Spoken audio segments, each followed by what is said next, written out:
शांति शांति ओम शांति शांति। अंतर मन में ज्योति जगा लो, होगा दूर अंधेरा।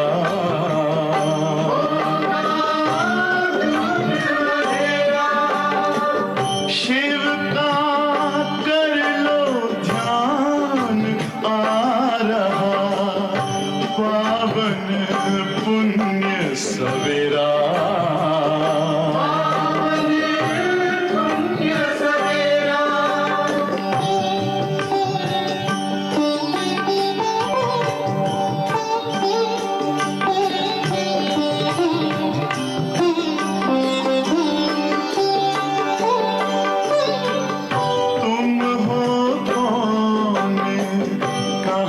से आए अपने आप को जानो,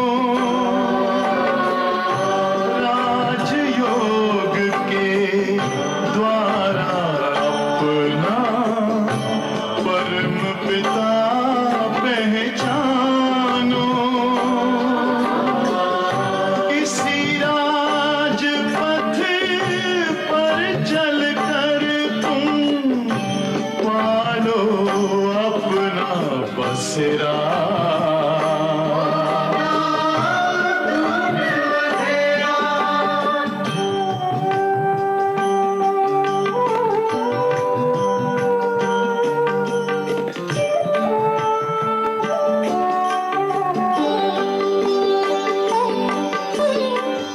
तुम हो आत्मा तन से न्यारे, परमात्मा को प्यारे।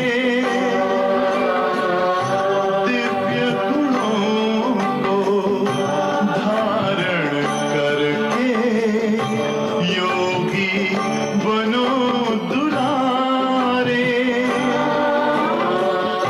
ज्योति बिंदु ही तोड़ेगा ये माया मोह का घेरा।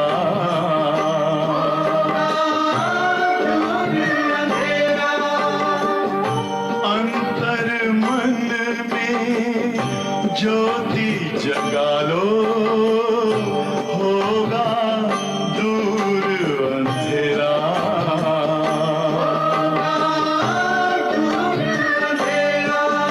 ओम शांति ओम शांति ओम शांति।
ओम शांति।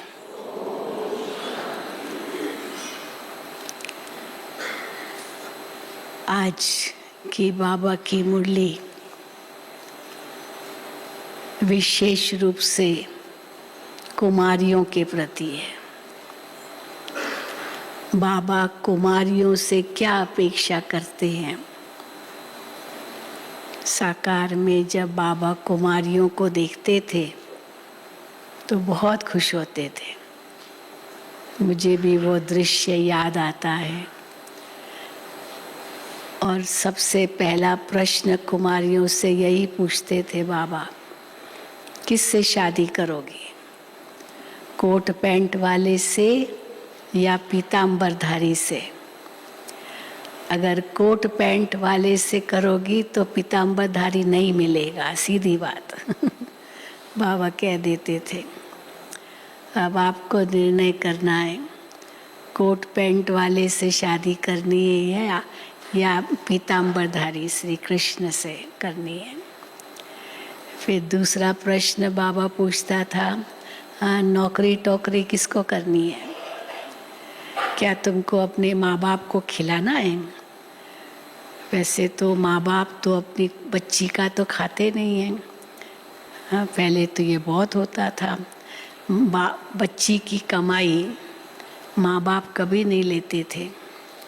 और अगर बच्ची शादी करके गई तो ससुराल में तो उसके ससुराल में तो पानी भी नहीं पीते थे।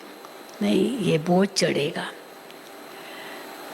तो वो तो समय था, अभी भी है कई घरों में। तो बाबा पूछते थे, क्या तुम्हारे माँ बाप को तुम्हारी कमाई चाहिए?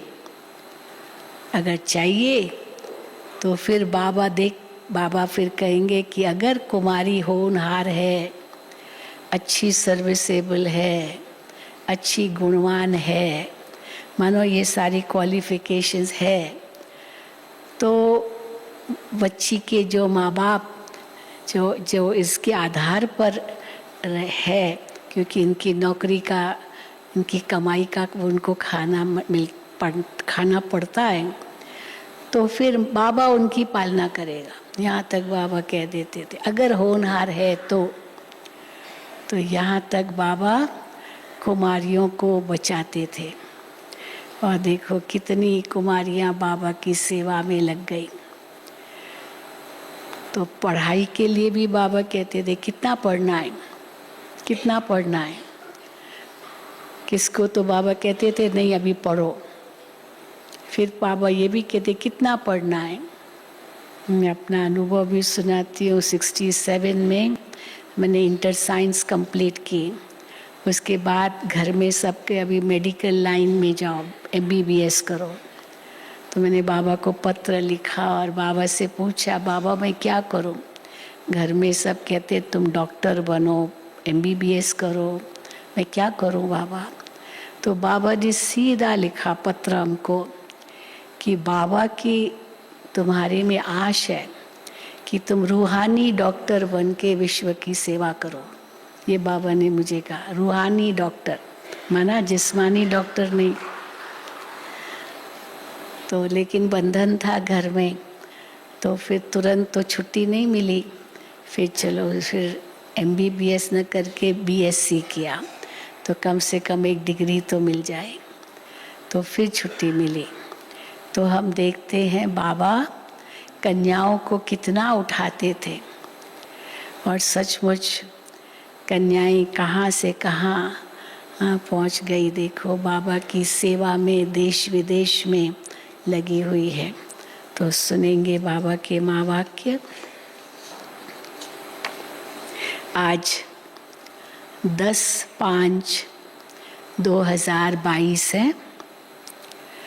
मीठे बच्चे, बाप आए हैं तुम्हें श्रेष्ठ मत देकर सदा के लिए सुखी शांत बनाने। क्यों आए हैं बाप? बाप आए हैं तुम्हें श्रेष्ठ मत देकर सदा के लिए सुखी शांत बनाने। उनकी मत पर चलो, रूहानी पढ़ाई पढ़ो और पढ़ाओ तो एवर हेल्दी वेल्दी बन जाएंगे। बाबा ने कहा न, कल भी कहा, याद और सेवा से नेचर क्योर हो जाएगा। सतयुग में तो तन मन सब स्वस्थ है, एवर हेल्दी वेल्दी है। प्रश्न है, कौन सा चांस सारे कल्प में इस समय ही मिलता है? कई उत्तर हैं, लेकिन आज बाबा ने कहा है, कौन सा चांस सारे कल्प में इस समय ही मिलता है जो मिस नहीं करना है? उत्तर है, रूहानी सेवा करने का चांस। सारे कल्प में रूहानी सेवा करने का चांस थोड़ी मिलेगा, अभी ही कर सकते हैं रूहों की सेवा। रूहानी सेवा करने का चांस, मनुष्य को देवता बनाने का चांस, ये अभी ही मिलता है। ये चांस मिस नहीं करना है। रूहानी सर्विस में लग जाना है, सर्विसेबल बनना है। खास कुमारियों को तो ईश्वरीय गवर्नमेंट की सेवा करनी है। मम्मा को पूरा पूरा फॉलो करना है। कई कुमारियां सोचते ना, मैं नौकरी करके फिर बाबा के घर में धन से सेवा करूं। तो बाबा कहते, मम्मा तो एक पाई भी नहीं लाई, तो भी कैसे कितनी ऊंच बन गई। तो धन से करूं, नौकरी करूं और बाबा को धन से मदद करूं। बाबा को ऐसा धन नहीं चाहिए कुमारियों का। बाबा को तो कुमारियां चाहिए जो विश्व की सेवा करे। तो बाबा कहते हैं, मम्मा को पूरा पूरा फॉलो करना है। अगर कुमारियां बाप का बनकर जिस्मानी सर्विस ही करती रहे, कांटों को फूल बनाने की सर्विस नहीं करे, तो ये भी जैसे बाप का डिसरिगार्ड है। भगवान इतनी ऊंची सेवा के लिए आगे बढ़ाते हैं और वो न करे तो ये जैसे कि बाबा का डिसरिगार्ड है। कितनी बड़ी बात बाबा ने कह दी। गीत है, जाग सजनिया जाग। अब बाबा कहेंगे कुमारों का, कुमार सोचेंगे हमारे लिए तो कुछ कहा नहीं, लेकिन बाबा फिर कुमारों को ये कहते हैं कि नहीं, आपके ऊपर जिम्मेदारी है अपने माँ बाप की।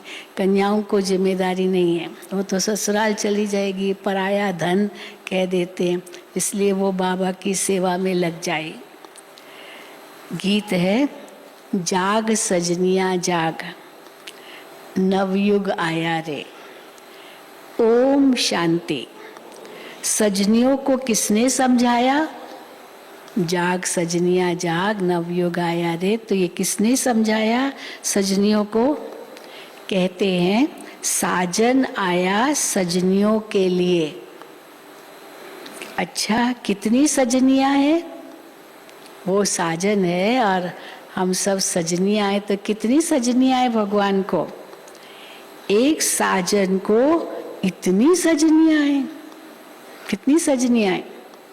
600 करोड़, 700 करोड़, 800 करोड़ जनसंख्या तो बढ़ती जा रही है। सब सजनियां है ना, सब आत्माएं उस साजन परमात्मा की सजनियां हैं। बच्चे भी हैं तो सजनियां भी हैं। सबको ले जाएंगे बाबा घर। एक साजन को इतनी सजनियां, वंडर है ना। मनुष्य तो कहते कृष्ण को 16,108 सजनियां थी, रानियां थी, परंतु नहीं, शिव बाबा कहते मुझे तो करोड़ों सजनियां हैं। है तो सारी शिव बाबा की सजनियां। वो बेचारे मिचनो श्री कृष्ण को 16,108 रानियां दिखा दी। वो सजनियां क्यों उनसे विवाह किया वो भी कारण बताते ना। वो राक्षस के कैद में थे अभी अगर छूटती, समझो श्री कृष्ण ने उसका वध किया, फिर अगर छूटती तो कौन उससे शादी करता? राक्षस के पास आई, अभी सीता ही रावण के पास थी तो कैसे उसको भटकना पड़ा ना, क्योंकि रावण के पास थी। तो अगर वो सजनियाँ छूट जाती, मान लो वो जो गोपियाँ थी उनके असुर के जेल में, अगर मान लो वो छूटी, रावण उसका संहार किया कृष्ण ने, फिर वो कहाँ जाती? कौन उसको स्वीकार करता? तो खुद ही कर लिया, हाँ, श्री कृष्ण ने कर लिया, ऐसे बताते हैं। तो बाबा कहते हैं तो शिव बाबा की बात, पर ये नहीं, हाँ वैसे तो कहेंगे ना, रावण की जंजीरों में फंसी हुई थी, रावण की जेल में फंसी हुई थी, तो भगवान ने रावण को खत्म किया और सब सजनियों को अपने घर ले गए। तो बाबा कहते हैं मनुष्य तो कहते कृष्ण को 16,108 सजनियां थी, परंतु नहीं, शिव बाबा कहते हैं मुझे तो करोड़ों सजनियां हैं। सब सजनियों को मैं अपने साथ स्वीट होम में ले जाऊंगा। सजनियां भी समझती है हमको फिर से बाबा ले जाने आए हैं। जीव आत्मा सजनी ठहरी, जीव आत्मा सजनी ठहरी, दिल में है साजन आया है, हमको श्रीमत दे श्रृंगार कराने के लिए।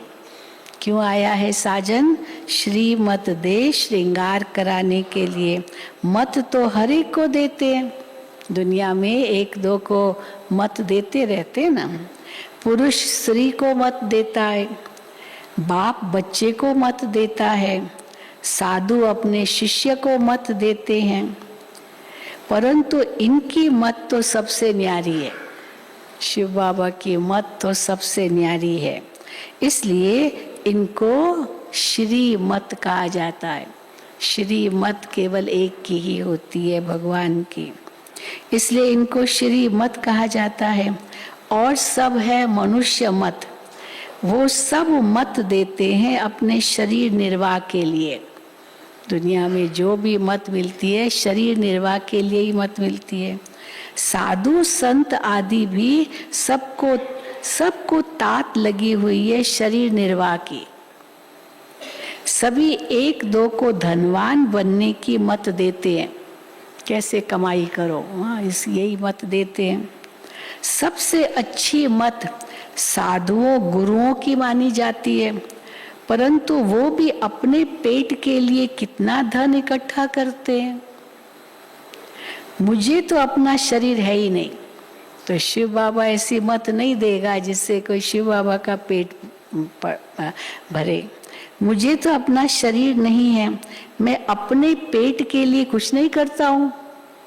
पेट ही नहीं, शरीर ही नहीं है, मैं अपने पेट के लिए कुछ नहीं करता हूँ। तुमको भी अपने पेट का ही काम है कि हम महाराजा महारानी बने, ये भी पेट का ही काम है। विश्व महाराजन महारानी बने, इतना ऊंच पद पाए, यहाँ इतना धन मिले, तो ये भी पेट का ही काम है। सबको तात है पेट की, पर पेट तो कितना खाता है। किसी ने कहा कि शरीर को कितना भोजन देना चाहिए, जितना ये हाथ है ना, इस हाथ में जितना आए ना बस इतना ही भोजन शरीर को देना चाहिए। उसने बताया। तो बाबा कहते हैं सबसे, परंतु वो भी अपने पेट के लिए कितना धन इकट्ठा करते हैं। मुझे तो अपना शरीर नहीं है, पेट को तो ज्यादा चाहिए नहीं, बाकी पेटियां तो जितनी भर लो उसका तो कोई अंत ही नहीं है। मैं अपने पेट के लिए कुछ नहीं करता हूँ, तुमको भी अपने पेट का ही काम है कि हम महाराजा महारानी बने। सबको तात है पेट की। फिर कोई ज्वार की रोटी खाते हैं और कोई फिर अशोका होटल में खाते हैं। अब 2 रुपए की चाय होगी, पर अशोका होटल में चाय पीने जाओ तो 1000 भी लगेगा एक चाय के छोटे से कप के लिए, क्या पता। तो इसीलिए डिपेंड्स कहाँ खाते हैं। तो रोटी तो फिर कोई ज्वार की रोटी खाए तो कोई अशोका होटल में खाते। साधु लोग धन इकट्ठा कर बड़े मंदिर आदि बनाते हैं। शिव बाबा तो शरीर निर्वाह अर्थ तो कुछ भी करते नहीं, उनको शरीर निर्वाह अपने लिए कुछ नहीं चाहिए। तुमको सब कुछ देते हैं सदा सुखी बनाने के लिए। तुम एवर हेल्दी वेल्दी बनेंगे। मैं तो एवर हेल्दी बनने का पुरुषार्थ नहीं करता हूँ। शिव बाबा थोड़ी एवर हेल्दी बनने का पुरुषार्थ करेंगे, शरीर ही नहीं है। मैं तो हूँ ही अशरीरी। मैं आता ही हूँ तुम बच्चों को सदा सुखी बनाने के लिए।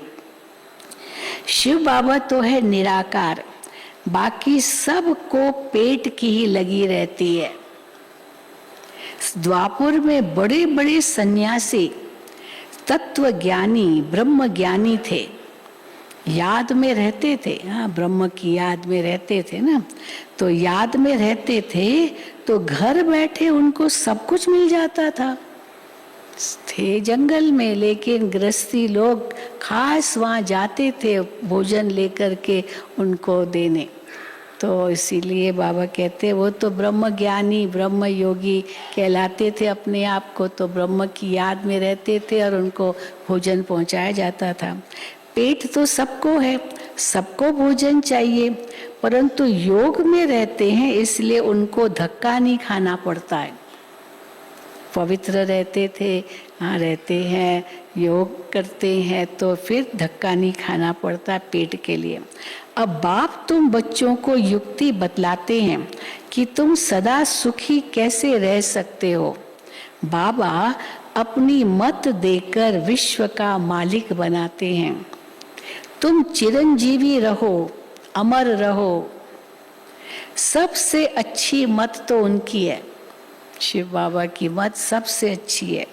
मनुष्य तो बहुत मत देते हैं, कोई इम्तिहान पास कर बैरिस्टर बन जाते हैं, परंतु वो सब है अल्पकाल के लिए। चलो बैरिस्टर बनने की मत दी, तुम वकालत करो, चलो वकील बन गया, बहुत धन कमा लिया, लेकिन बाबा क्या कहते हैं, ये तो अल्पकाल के लिए है। पुरुषार्थ करते हैं अपने ही बाल बच्चों के पेट के लिए। कई बार पूछते ना, बहुत धनवान व्यक्ति है, बहुत कोई कमी नहीं है, तो उनसे पूछते तुम इतना कमाते हो किस लिए इतना चाहिए, तो कहते हैं बाल बच्चों के लिए। बाल बच्चों को क्या देंगे, उनके लिए कमाना पड़ता है। और कई ऐसे जिनको नहीं है तो भी कितना दुख होता है कि मैं बाल बच्चों को क्या दूंगा, मेरे पास है नहीं, तो बाल बच्चों को देना, ये कितना फिक्र रहता है लोगों को। तो बाबा कहते हैं पुरुषार्थ करते अपने और बाल बच्चों के पेट के लिए। अब बाबा तुमको श्रीमत देते हैं, हे बच्चे श्रीमत पर चल, ये रूहानी पढ़ाई पढ़ो जो मनुष्य, हाँ इस रूहानी पढ़ाई पढ़ो जो मनुष्य विश्व का मालिक बन जाए। सबको बाप का परिचय दो, तो बाप की याद में रहने से एवर हेल्दी वेल्दी बन जाएंगे। वो है अविनाशी सर्जन। तुम बाप के बच्चे भी रूहानी सर्जन हो। मास्टर है ना, जो बाबा का कार्य वो बच्चों का कार्य। तुम बाप के बच्चे भी रूहानी सर्जन हो, इसमें कोई तकलीफ नहीं है। सिर्फ मुख से आत्माओं को श्रीमत दी जाती है। सर्वोत्तम सेवा तुम बच्चों को करनी है। ऐसी मत तुमको कोई दे न सके। ऐसी सर्वोत्तम सेवा करने की मत बाबा के सिवाय कोई दे न सके। अब हम बाप के बच्चे बने हैं तो बाप का धंधा करे या जिस्मानी धंधा करे, केवल पेट के लिए करे। बाबा कहते हैं क्या करे, बाबा की सेवा में लगे या वो पेट पालने लिए लगे। तो शिव तो बाबा कहते हैं तो बाप का धंधा करे या जिस्मानी धंधा करे। बाबा से हम अविनाशी ज्ञान रत्नों की झोली भरते हैं। शिव के आगे कहते हैं भर दो झोली, हाँ भर दो झोली। वो समझते हैं 10-20 हजार मिल जाएंगे, भगवान को ऐसे कहेंगे तो धन मिल जाएगा, तो 10-20 हजार मिल जाएंगे। उस समय 10-20 हजार भी तो बहुत था, 10-20 हजार मिल जाएंगे। अच्छा अगर फिर क्या कहते हैं, अगर मिल गए तो बस उन पर बलिहार जाएंगे। भगवान से ये मिल जाए तो ये मनोकामना हमारी पूर्ण हो जाए तो बलिहार जाएंगे, बहुत खातिरी करेंगे, भोग लगाएंगे। हाँ भगवान तुम ये मेरी मनोकामना पूरी करो, मैं इतना भोग लगाऊंगा, बहुत खातिरी करेंगे। अब वो सब है भक्ति मार्ग। अब सबको बाप का परिचय दो और बेहद की हिस्ट्री ज्योग्राफी सुनाओ। अब हम बच्चों को क्या करना है, हाँ उन बातों में नहीं जाना है। हमको क्या करना है, सबको बाप का परिचय दो और बेहद की हिस्ट्री ज्योग्राफी सुनाओ। बहुत इजी है। हद की हिस्ट्री ज्योग्राफी में तो बहुत बातें हैं। ये बेहद की हिस्ट्री ज्योग्राफी है कि बेहद का बाप कहाँ रहते हैं, कैसे आते हैं, हम आत्माओं में कैसे 84 जन्मों का पाठ भरा हुआ है। ये है बेहद की हिस्ट्री ज्योग्राफी। बस जास्ती कुछ नहीं समझाओ, सिर्फ अलफ और बे। अहम आत्मा बाप को याद करके विश्व का मालिक बन जाएंगी, इतना ही समझाओ। अभी पढ़ना और पढ़ाना है। अलफ माना अल्लाह, बे माना बादशाही। अब सोचो ये धंधा करे या जिस्मानी धंधा कर 200-400 कमाई। बाबा कहते हैं अगर कोई होशियार बच्ची हो, अब कुमारियों के लिए बाबा खास कहते हैं, अगर कोई होशियार बच्ची हो तो मैं उनके मित्र संबंधियों को भी दे सकता हूँ। अगर बच्ची का ही वो खाते हैं, वो जो नौकरी करती उसी की कमाई माँ बाप खाते हैं, तो मैं उनकी भी बाबा कहते हैं मैं उनको भी दे सकता हूँ, जिससे उनका भी शरीर निर्वाह चलता रहे। परंतु हाँ जगदीश भाई का मिसाल है। हाँ तो जगदीश भाई का बहुत बड़ा मिसाल है इसमें, जरूर जरूर। तो बाबा कहते हैं जिससे उनका भी शरीर निर्वाह चलता रहे। परंतु फिर बाबा कहते हैं परंतु भी है, क्या? परंतु बच्ची अच्छी हो, बच्ची अच्छी हो, सर्विसेबल हो। क्या क्या गुण चाहिए? अच्छी हो, सर्विसेबल हो, अंदर बाहर साफ हो, बोली में बड़ी मीठी हो। वास्तव में कुमारी की कमाई माँ बाप खा नहीं सकते। बाबा का बनकर फिर भी उस जिस्मानी सर्विस में ध्यान बहुत देना, ये तो डिसरिगार्ड हो गया, बिल्कुल डिसरिगार्ड हो गया। बाबा ने कहा रूहानी सेवा करो, नहीं नहीं मैं तो जिस्मानी करूंगी, तो ये बाबा का डिसरिगार्ड हो गया। तो ये तो डिसरिगार्ड हो गया। तो बाप कहते हैं मनुष्य मात्र को हेवन का मालिक बनाओ। बच्चे फिर जिस्मानी सर्विस में माथा मारे। स्कूल खोलना तो गवर्नमेंट का काम है। किसने कहा होगा मैं स्कूल खोलूं, ये करूं? तो बाबा ने कहा ये तो गवर्नमेंट का काम है। अब बच्चियों को बुद्धि से काम लेना है। कौन सी सर्विस करें, ईश्वरीय गवर्नमेंट की या उस गवर्नमेंट की?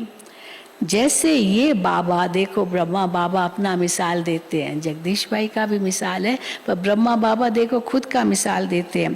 जैसे ये बाबा जवाहरात का धंधा करता था, कितनी बड़ी बिजनेस थी। यहाँ बाबा के तो ग्राहक कौन थे? अंग्रेज थे, राजा महाराजा थे, वो उन बाबा के ग्राहक थे, क्योंकि हीरे और सारे प्रेशियस ज्वेल्स ये कौन खरीदेगा, ये तो बहुत धनवान लोग ही खरीदेंगे। तो जैसे ये बाबा जवाहरात का धंधा करते थे, फिर बड़े बाबा ने कहा, बड़ा बाबा शिव बाबा ने इनको कहा ये अविनाशी ज्ञान रत्नों का धंधा करना है, इससे तुम ये बनेंगे। इसलिए विष्णु का साक्षात्कार कराया, चतुर्भुज का भी साक्षात्कार करा दिया। अब वो विश्व की बादशाही लेवे या ये करे? विश्व की बादशाही लेवे या ये धंधा करे? ब्रह्मा बाबा के आगे भी ये बात आई। सबसे अच्छा धंधा तो ये है, सच्चे हीरों का व्यापार, ज्ञान रत्नों का व्यापार। इनसे बड़ा व्यापार क्या हो सकता है? सबसे अच्छा धंधा ये है।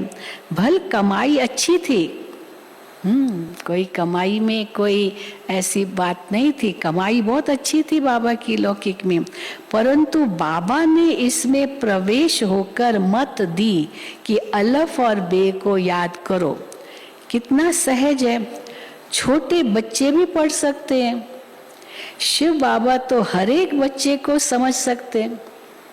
है ना, बाबा को जब नशा चढ़ा और सारा अपना हिसाब किताब चुकतू किया पार्टनर के साथ, और जो दुकान है उनको दे दिया और उनका शेयर अपना जो था वो लिया, और घर से उनको तार आई, बाबा को तार आई। पोतरे का जन्म हुआ था, तो पोतरे का जन्म मना कितना शादमाने से मनाते थे बाबा, बहुत कुछ। तो जब तार आई घर से, तो चलो आओ जल्दी वापस हैदराबाद से, बाबा कलकत्ता में थे। तो बाबा ने कैसे नशे से तार भेजी रिटर्न में। क्या तार, क्योंकि उस समय टेलीग्राम चलते थे, लेटर तो पता नहीं कब पहुँचे, और फ़ोन वोन तो इतने होते नहीं थे। तो बाबा ने कैसे तार में जवाब दिया ना, या है ना, सब जानते हैं। अल्लाह को अल्लाह मिला, बे को मिली बादशाही। हाँ, दुकान वुकान सब उनको दिया, और मुझे तो अलफ को अल्लाह मिला, बे को मिली बादशाही। आई तार अलफ को, माना मुझे आपकी तार मिली, घर वालों को लिखा। हुआ रेल का राही। अब घर वालों ने ये तार पढ़ी, क्या मतलब है, अलफ को अल्लाह मिला, बे को बादशाही मिली, समझ में आया नहीं। आई तार अलफ को, हुआ रेल का राही। जब इतना ये लास्ट सेंटेंस उनको समझ में आई कि मैं ट्रेन से आ रहा हूँ वापस हैदराबाद, सब धंधा वाइंड अप करके। तो देखो बाबा कहते हैं, ये बाबा भी, हाँ,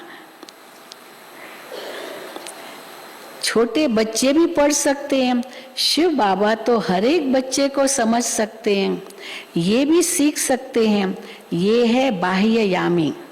था ना कि बड़े बाबा ने कहा, हाँ, भल कमाई अच्छी थी, परंतु बाबा ने इसमें प्रवेश होकर मत दी कि अलफ और बे को याद करो। कितना सहज है, छोटे बच्चे भी पढ़ सकते हैं। शिव बाबा तो हर एक बच्चे को समझ सकते हैं, ये भी सीख सकते हैं। ये है बाह्य यामी ब्रह्मा बाबा। शिव बाबा है अंतर्यामी। ये बाबा भी हर एक की शक्ल से, शिव बाबा तो अंतर्यामी है, लेकिन ब्रह्मा बाबा भी हर एक की शक्ल से, चेहरे से, बोल से, एक्ट से सब कुछ समझ सकते हैं। बच्चियों को रूहानी सर्विस का चांस एक ही बार मिलता है। संगम ही एक ऐसा सुहावना समय है जब रूहानी सेवा करने का चांस मिलता है। अब दिल में आना चाहिए, हम मनुष्य को देवता बनाएं या कांटों को कांटा ही बनाएं। मनुष्य को देवता बनाए या कांटे जो है ही पहले उनको और कांटा बनाएं, क्या बनाएं? सोचो क्या करना चाहिए। निराकार भगवानुवाच, दे सहे दे के सब संबंध तोड़ो। अपने को आत्मा समझ बाप को याद करते रहो। ब्रह्मा के तन से बाप ब्राह्मणों से ही बात करते हैं। वो ब्राह्मण लोग भी कहते हैं ब्राह्मण देवी देवताय नमः। वो कुख वंशावली और तुम हो मुख वंशावली। बाबा को जरूर ब्रह्मा बच्चा चाहिए, बिना ब्रह्मा के बाबा नई सृष्टि कैसे रचेगा। बाबा को जरूर ब्रह्मा बच्चा चाहिए। कुमार का बताओ। बाबा की आगे दादी प्रकाश मणि बैठी होगी, तो बाबा उनसे पूछते, बाबा उनको कुमार का ही कहते थे। कुमार का बताओ, बाबा को कितने बच्चे हैं? पहले का करोड़ों सजनियां हैं, अब बाबा बच्चे पूछ रहे हैं, बाबा को कितने बच्चे हैं? कोई कहते हैं 600 करोड़, कोई कहते एक ब्रह्मा, कि शिव बाबा का बच्चा एक ही ब्रह्मा है। भल तुम त्रिमूर्ति कहते हो, परंतु ऑक्यूपेशन तो अलग अलग है ना, ब्रह्मा विष्णु शंकर, इसलिए 3 बच्चे कहेंगे। 3 बच्चे कहते हैं क्योंकि ऑक्यूपेशन अलग है, स्थापना पालना विनाश। फिर बाबा कहते हैं पर फिर विष्णु की नाभि से ब्रह्मा निकला, तो वही आत्मा है, वही विष्णु ब्रह्मा बनता है, वही ब्रह्मा विष्णु बनता है। विष्णु की नाभि से ब्रह्मा निकला, ब्रह्मा की नाभि से विष्णु, तो दोनों एक हो गए। ब्रह्मा ही विष्णु बनता, विष्णु ही ब्रह्मा बनता, तो एक हो गए। विष्णु 84 जन्म लेते हैं, वह ब्रह्मा 84 जन्म लेते हैं, बात तो एक ही हो गई, वही आत्मा है। बाकी रहा शंकर। अब शंकर के लिए क्या कहेंगे? ऐसे तो नहीं शंकर सो शिव होता है, नहीं, त्रिमूर्ति कहलाया जाता है, तो शंकर भी एक देवता रूप में दिखाते हैं। परंतु राइटियस बच्चे दो है। अब कौन से दो राइटियस बच्चे? ब्रह्मा विष्णु या ब्रह्मा शंकर? शंकर तो बाबा कहते ये तो विनाश तो अपने आप कर होता है ड्रामा अनुसार। तो राइटियस बच्चे दो हो गए, भले वो एक ही है लेकिन दो कहेंगे क्योंकि स्थापना और फिर पालना। परंतु राइटियस बच्चे दो हुए। अब ये सब है बाबा कहते ज्ञान की बातें, ज्ञान की बातें। तो बच्चियों के लिए ये सर्विस करना अच्छा है या मैट्रिक आदि पढ़ना अच्छा है? ऐसे भी नहीं बाबा मना कर, बाबा कहते थे पढ़ाई नहीं करो, ऐसी बात नहीं है। हाँ, मुझे याद है मैं 13-14 साल की थी तब मधुबन आई थी साकार बाबा के समय। तो मैंने बाबा को यही कहा, बाबा, क्योंकि इंग्लिश में मैंने लेक्चर दिया बाबा के सामने, कविता सुनाई, तो बाबा ने कहा बच्ची तुम इंग्लिश में बहुत होशियार हो, बाबा तुमको विदेश भेजेगा। वहीं बाबा ने वरदान दिया। तो फिर मैंने कहा बाबा मैं वापस नहीं जाना चाहती, मुंबई की थी, मुंबई नहीं जाना चाहती, यहीं रहना चाहती हूँ। बाबा ने कहा नहीं बच्ची तुमको जाना है, तुमको पढ़ना है वहाँ। तो पहले कहा पढ़ना है, फिर देखो बाद में कैसे कहा नहीं रूहानी सेवा करनी है, बच्ची तुम बम्बई में जाओ। फिर बाबा ने क्या कहा मुझे कि बच्ची यहाँ ना अच्छे स्कूल नहीं है, इंग्लिश में तुम होशियार हो जाओगी, मुंबई में बहुत अच्छे अच्छे स्कूल है, वहाँ तुम पढ़ो, तो तुम जब पढ़ोगी ना अच्छी होशियार हो जाओ तो बाबा तुमको मधुबन में बुला लेगा। तो मैंने कहा ठीक बाबा, जो बाबा का। फिर देखो बाबा ने बुला लिया, फिर विदेश में भी भेजा। तो ये सब हाँ बाबा की कमाल है। तो बाबा कहते हैं तो बच्चियों के लिए ये सर्विस करना अच्छा है या मैट्रिक आदि पढ़ना अच्छा है? हाँ, इनको तो कहेंगे बाबा पढ़ो, तो वहाँ तो अल्पकाल का सुख मिलेगा, थोड़ी तनख्वाह मिलेगी और क्या मिलेगा। यहाँ तो तुम भविष्य 21 जन्मों के लिए माला माल हो सकते हो। तो क्या करना चाहिए? कन्या तो निर्बंधन है, अधर कन्या से कुंवारी कन्या तीखी जा सकती है। अब शादी की, चलो भले बच्चे नहीं भी है तो भी तो वो लाइन तो लग गई ना, धाम सीढ़ी तो चढ़ गई, क्योंकि गृहस्थी तो बनी, फिर भले नीचे उतरी, अधर कुमारी हुई। लेकिन बाबा कहते हैं अधर कुमारी से तो कुमारी अच्छी है। लेकिन माताएं ये नहीं सोची हम भी कुमारी होते तो अच्छा होता। हाँ, पर कुमारियाँ कितनी, हाथ उठाओ, कुमारियाँ सब हाथ उठाओ, देखो कितनी कुमारियाँ। अब बाबा की मुरली सुनकर कि क्या लक्ष्य बनाना है वो हर एक सोचे। तो बाबा कहते हैं कन्या तो निर्बंधन है, अधर कन्या से कुंवारी कन्या तीखी जा सकती है क्योंकि पवित्र है। मम्मा भी कुमारी थी ना, पैसे की तो बात ही नहीं है। मम्मा तो एक पाई भी नहीं लाई, कोई ड्रेस भी नहीं लाई, बस जिस ड्रेस में आई उसी ड्रेस में ही आई और एकदम स्वाहा हो गई। तो मम्मा भी कुमारी थी ना, पैसे की तो बात ही नहीं है, कितनी तीखी गई। तो फॉलो करना चाहिए खास कन्याओं को, कांटों को फूल बनाएं, ईश्वरीय पढ़ाई का चांस ले या उस पढ़ाई का, हाँ क्या चांस ले। कन्याओं का सेमिनार करना चाहिए, हाँ कन्याओं को बिठाओ, कन्याओं को समझाओ, सेमिनार करना चाहिए। सेमिनार बाबा कहते थे मीटिंग, हाँ मीटिंग करो, कन्याओं से पूछो क्या है तुम्हारा लक्ष्य।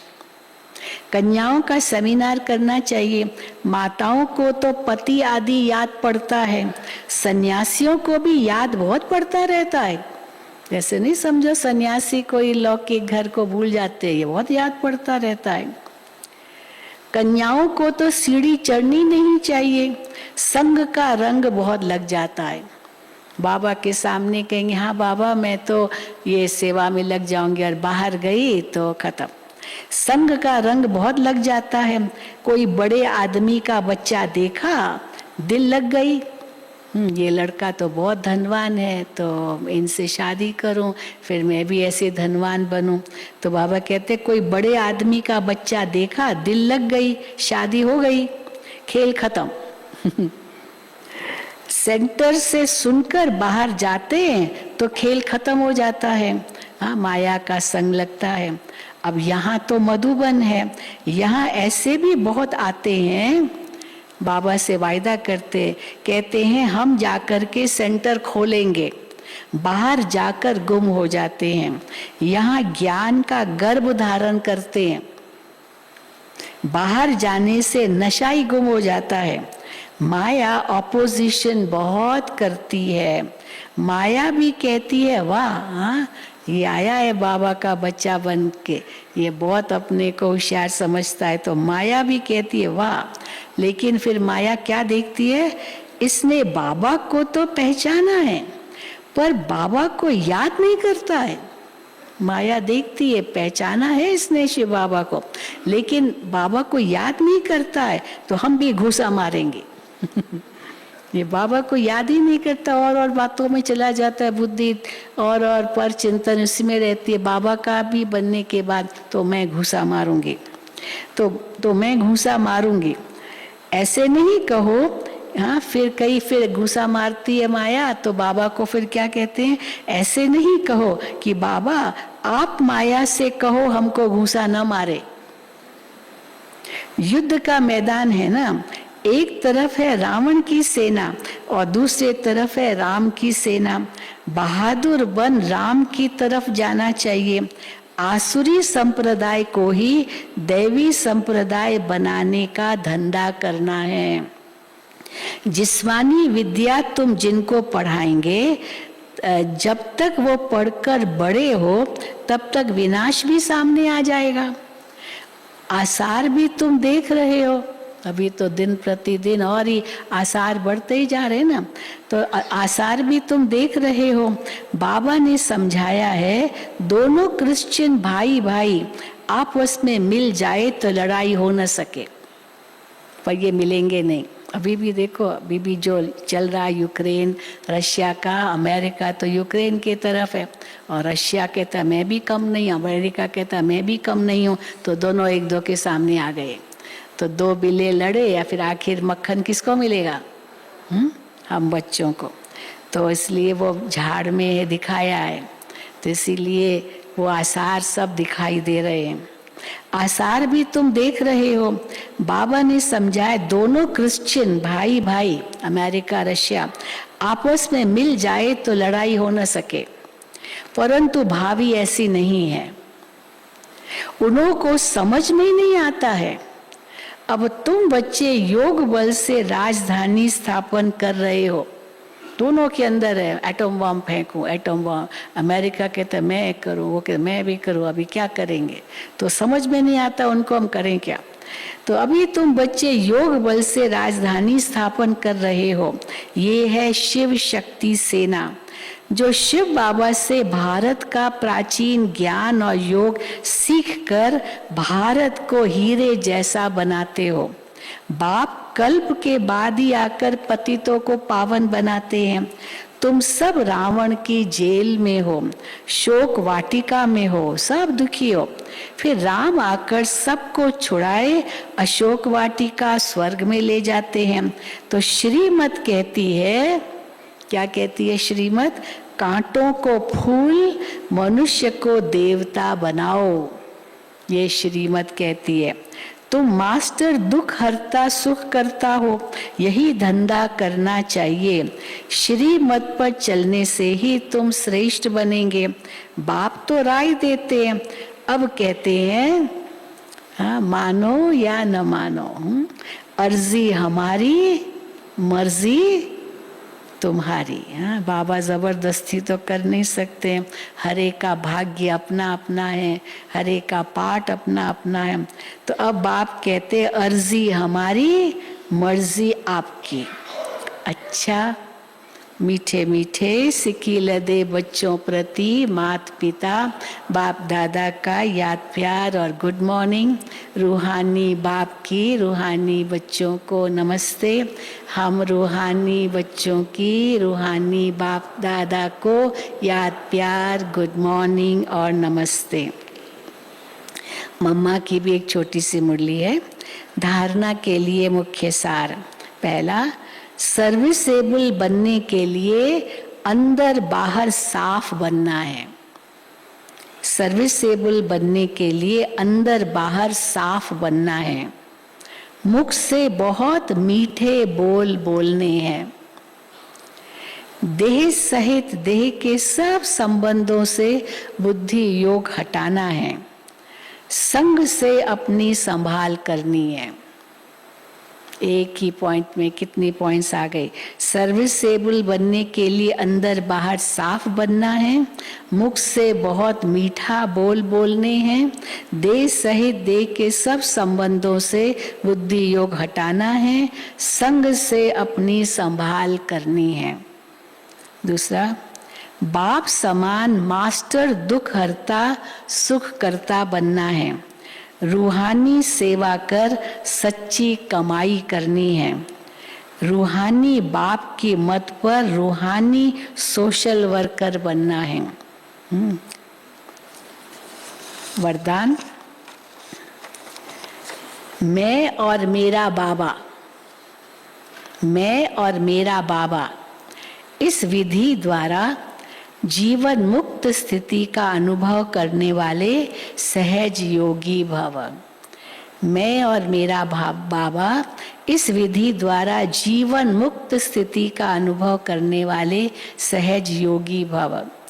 ब्राह्मण बनना अर्थात देह संबंध और साधनों के बंधन से मुक्त होना।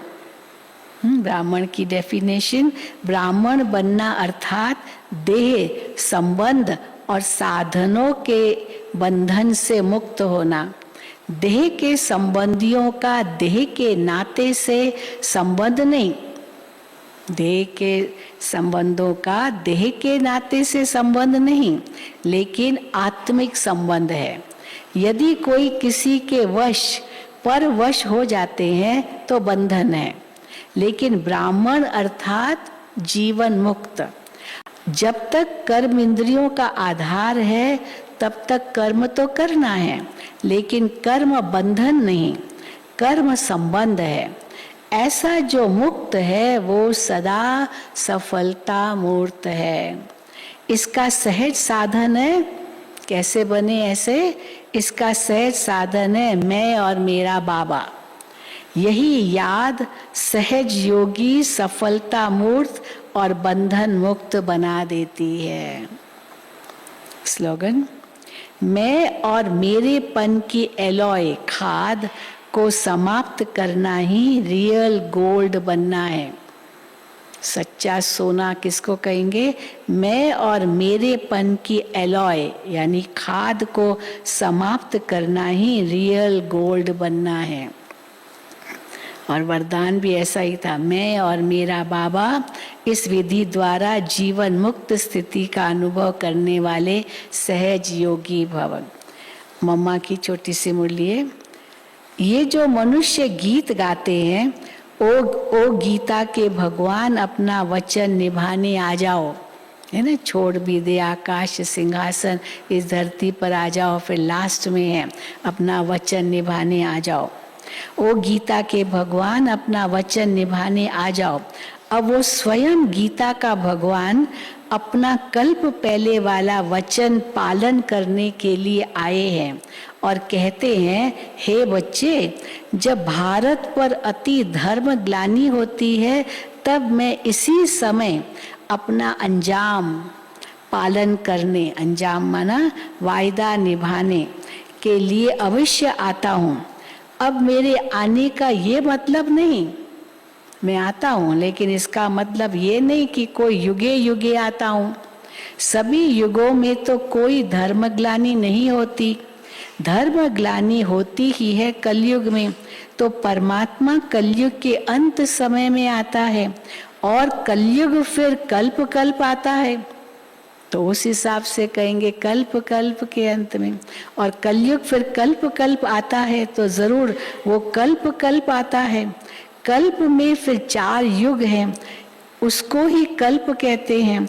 आधा कल्प तो सतयुग त्रेता में सतोगुण सतो प्रधान है, वहां परमात्मा के आने की कोई जरूरत ही नहीं। और द्वापर युग से तो फिर दूसरे धर्मों की शुरुआत है। उस समय भी अति धर्म ग्लानि नहीं है। इससे सिद्ध है कि परमात्मा तीनों युगों में तो आता ही नहीं। बाकी रहा कलयुग, उसके अंत में अति धर्म ग्लानि होती है। उसी समय परमात्मा आकर अधर्म का विनाश कर सद्धर्म की स्थापना करते हैं। अगर द्वापर में आया होता तो फिर द्वापर के बाद सतयुग होना चाहिए, फिर कलयुग क्यों? ऐसे तो नहीं कहेंगे परमात्मा ने घोर कलयुग की स्थापना की। अब ये तो बात नहीं हो सकती। इसलिए परमात्मा कहते हैं मैं एक हूँ और एक ही बार आए अधर्म अथवा कलयुग का विनाश कर सतयुग की स्थापना करता हूँ। तो मेरे आने का समय संगम युग है। अच्छा, ओम शांति, ओम शांति, ओम शांति। बाबा का ये बेहद परिवार है, तो रोज कोई न कोई समाचार आता रहता है, इसने शरीर छोड़ा, उसने शरीर छोड़ा, तो बहुत कुछ आता है। तो इसीलिए अभी 2 विशेष आत्माओं ने शरीर छोड़ा है। और वैसे तो उनके बच्चे तो बाबा की सेवा में है, माताओं ने शरीर छोड़ा है। तो पहली है रतन मोहिनी दादी जी के ऑफिस में कार्यरत ब्रह्मा कुमारी पद्मा बहन की लौकिक माता जी पार्वती माता, जो 40 साल से ज्ञान में चल रही थी। पिछले कुछ दिनों से उनकी तबीयत ठीक नहीं थी। उन्होंने अपना देह त्याग कर बाबा की गोद में समा गई। और दूसरी है कोल्हापुर सेवा केंद्र के किरण भाई भरत भाई आर्टिस्ट। कोल्हापुर सेवा केंद्र के किरण भाई भरत भाई आर्टिस्ट, जिन्होंने ओम शांति भवन की आर्ट गैलरी के चित्र बनाए हैं। उनकी लौकिक माता जी विजया माता, जो 42 सालों से ज्ञान में चल रही थी, उन्होंने शनिवार को अपना पुराना देह त्याग कर बाबा की गोद में चली गई। माता जी की लौकिक आयु 95 साल की थी। हाँ, तो ये दोनों भाई किरण भाई और भरत भाई, उन्होंने बहुत मेहनत की थी। जब ये ओम शांति भवन बन रहा था, ये बहुत अच्छे चित्रकार है वो, तो ये जो बाहर आर्ट गैलरी के चित्र हैं उन्होंने बनाए थे। अभी हम उन आत्माओं को अपना शांति का दान देंगे। हम सभी बाबा की याद में बैठेंगे और विशेष शांति वाला गीत बजेगा। उन आत्माओं को हम योगदान देंगे और उसके बाद जो भी भट्ठी में आए हुए भाई बहनें हैं वो सब बैठे रहेंगे। आज का